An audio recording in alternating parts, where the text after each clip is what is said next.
नहीं हो? नहीं मैम, ऐसी कोई बात नहीं है।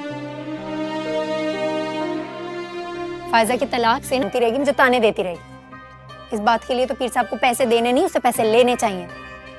मरहुमा बहन के किरदार को मशकूक करार देकर इस पर कीचड़ उछाला।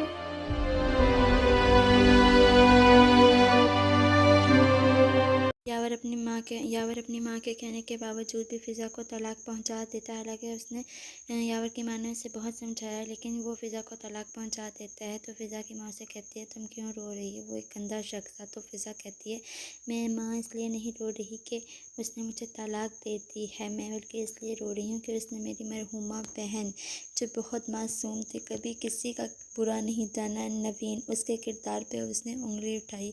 हालांकि उसने उसका क्या बिगाड़ा था, वो तो इतनी मासूम थी, पता नहीं किन मुश्किलात में आके उसने ये कदम उठाया, वरना मेरी बहन बहुत मासूम थी। इसकी ये बातें सुन के उसके भाइयों को बहुत गुस्सा आता है कि हमसे 1 करोड़ रुपया भी लिया और आगे से तलाक भी देती, घटिया इंसान। और कहते हैं कि हम उससे अपने सारे पैसे निकलवा लेंगे। वहाँ दूसरी तरफ किरण कहती है कि मुझे कोई फ़ायदा नहीं हो रहा कि फ़िज़ा की तलाक हो रही है, बल्कि मेरे लिए तो ये नुकसान की बात है। हर वक्त वो यहाँ रहेगी, मतलब अपने मायके में पड़ी रहेगी और मेरे ऊपर नज़र रखेगी, मुझे ताने देगी और मुझे बातें सुनाएगी। मुझे कोई खुशी नहीं है, बल्कि इस पर तो मुझे अफ़सोस है। तो उसकी माँ कहती है, हाँ हाँ, ये तो है कि पहले अपने ससुराल में होती थी तो तुझे कोई टेंशन नहीं होती थी, अब ये वो यहाँ हर वक्त रहेगी। तो किरण कहती है कि इस पर तो बाबा जीप से पैसे देने नहीं, बल्कि बाबा जीप को पैसे वापस करने चाहिए कि उन्होंने हमारा काम उल्टा बिगाड़ दिया है। हमने उनसे कहा था कि फ़िज़ा चली जाए, लेकिन फ़िज़ा की तो तलाक हो गई है, अब वो हर वक्त यहीं पर रहेगी, जिससे मुझे कोई फ़ायदा नहीं।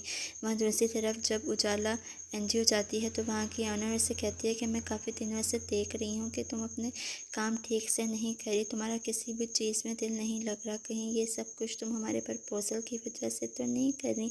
क्या तुम्हें हमारा प्रपोज़ल पसंद नहीं आया? तो उस पर उसके उजाला कहती है, नहीं मैम, ऐसा नहीं है, बस ये है कि मैं शादी नहीं करना चाहती, मेरा शादी का एक्सपीरियंस ठीक नहीं रहा इस वजह से।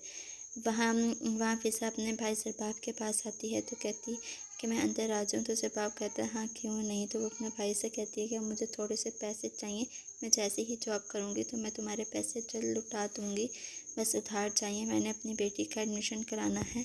तो वो सरबाब कहता है कि तुम मुझे पैसे वापस क्यों करोगी, तुम मेरी बहन हो और जब तक मैं हूँ तुम मेरी ज़िम्मेदारी हो, तुम्हें जब भी पैसे चाहिए। बात सुन के किरण को बहुत गुस्सा आता है, वो अपनी माँ को बताती है। तो किरण की माँ कहती है कि तू अपनी इस नंद का कुछ करना, इससे जल्दी जान छुटा। तो किरण कहती है कि तू मेरी सास के दिमाग में ये बात डाल दे कि वो फ़िज़ा की कहीं दूसरी जगह अच्छी शादी कर दे ताकि मेरी भी जान छूट जाए।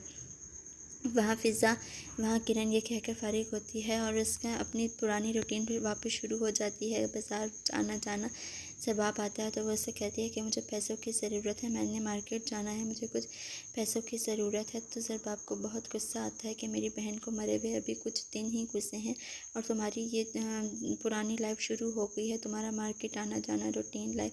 तो किरण, उन दोनों की बहस शुरू हो जाती है। तो किरण कहती है कि तुम्हारी बहन को मरे हुए 1 महीना हो गया और तुम लोग उसे भुला ही नहीं पा रहे। तो सरबाब को बहुत गुस्सा आता है उसकी बात को सुन के। फिर सुनता रहता है। किरण कहती है, क्या उसके सोग में मैं सारी ज़िंदगी ऐसे ही बैठी रहूँ? ये ख़ानदान तो सारी ज़िंदगी उसका रोक मनाता रहेगा। तो सरबाब को बहुत गुस्सा आता है और कहता है, खबरदार आइंदा तुमने ऐसी बात की, मैं तुम्हारी 5 की 5 उंगलियाँ तोड़ के यहाँ रख दूँगा, समझ आई?